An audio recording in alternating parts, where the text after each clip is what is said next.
কৃষ্ণ আমি আজি গহপুৰ ছয়দুৱাৰ অঞ্চলৰ খাটবাৰীৰ শ্ৰীযুত দোলন শৰ্মা আৰু ৰঞ্জু দেৱীৰ বাসগৃহত উপস্থিত হওঁ।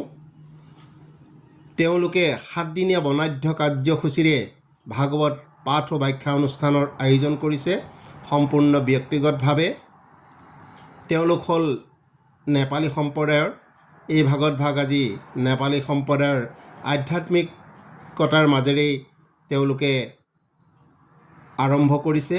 আজি আমি আহি ভকতসকলে তেখেতসকলৰ যি সেই ভাগৱত অনুষ্ঠান সঁচাকৈ তেখেতসকলৰ পাঠ ব্যাখ্যা আৰু তেখেতসকলৰ যি আধ্যাত্মিক দিশেৰে নৃত্য প্ৰদৰ্শন কৰিছে, সঁচাকৈ আমি বহুত আনন্দিত হৈছোঁ। আৰু আজি তেওঁলোকৰ গৃহত আমি ভকতসকল বহি তেওঁলোকৰ লগত বাৰ্তালাপ কৰিলোঁ। তাৰপিছতেই তেওঁলোকৰ যি আধ্যাত্মিক নিয়ম নীতি, তেখেতসকলৰ সেৱা কৰাৰ যি পদ্ধতি, সেই পদ্ধতিৰে আমাৰ ভকতসকলক তেখেতসকলৰ সেৱা আগবঢ়াইছে।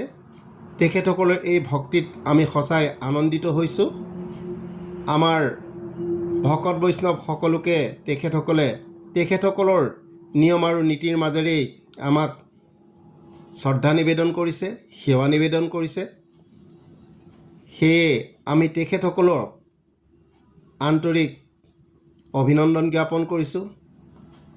আমাৰ ফালৰ পৰাও তেখেতসকলক আমি সেৱা নিবেদিছোঁ। এনেধৰণেই তেওঁলোক আগুৱাই যাওক, এনেধৰণে আধ্যাত্মিকতাৰ মাজেৰেই তেওঁলোকে তেওঁলোকৰ দৈনন্দিন দিন পাৰ কৰক।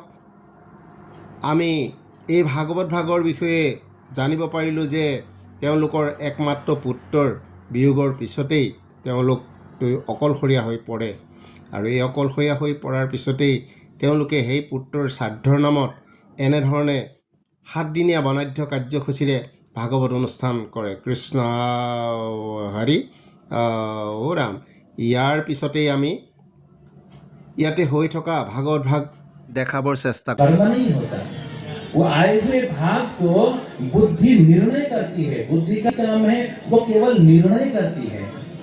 मन में भाव आया, भागवत सुनने के लिए जाना है, बुद्धि ने निर्णय किया, निश्चय रूप से जाना है और इंद्रियों ने कर्म किया और यहाँ तक हम पहुंच गए। कोई बाधा नहीं आई।